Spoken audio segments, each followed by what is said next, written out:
Good afternoon, brother. Good afternoon. Yes, Bank Street. Thank you. A day in my life as a skater na merong knee injury.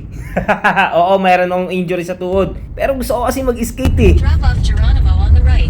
Manood ka na lang muna rito. Wala ka namang ginagawa eh. Papakita ko lang sa iyo yung mga ginagawa ko sa isang buong araw ng skate session ko. So, bale, magsusuot muna ako ng protection ko, no? Helmet to para sa sikat ng araw. Napakainit na kasi rito. Biruin mo, pumupukol ba naman ng 40 degrees Celsius? At kapag nauna ako rito sa spot, inaayos ko na agad yung mga obstacle. Di na ako nag-aantay ng mga kasama. Inuumpisahan ko ng ayusin. Para mapaglaro na rin agad ako. Sayang ang sikat ng araw eh.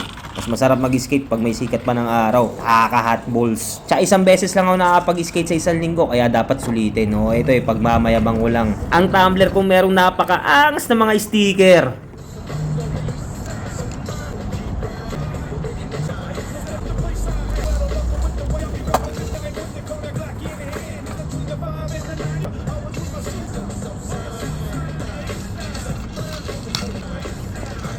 Araw-araw go skateboarding day.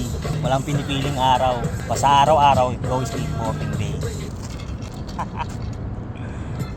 Bali, syempre, bago tayo mag-skate, stretching muna. Itong madalas kong ginagawa para iwas aberya. At para kondisyon na rin bago sumabak sa laban ng skate.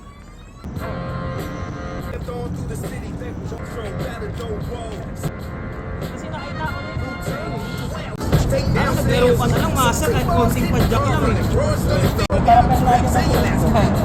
Galing kayo sa bulsa. Nila, ng 3 piece nila.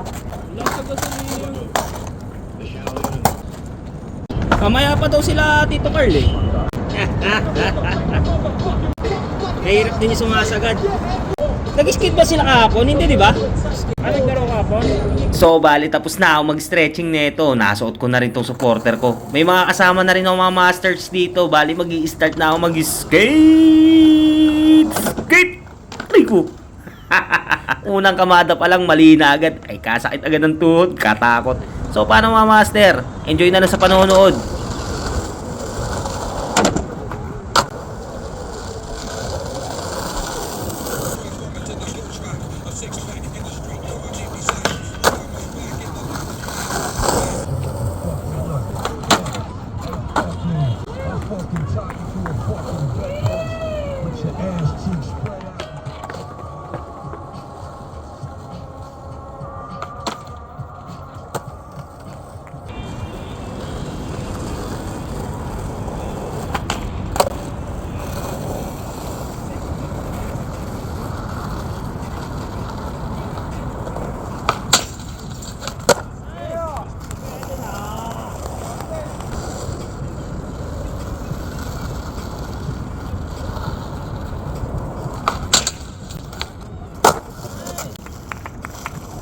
Kasi, ano yung sabi mo sa akin?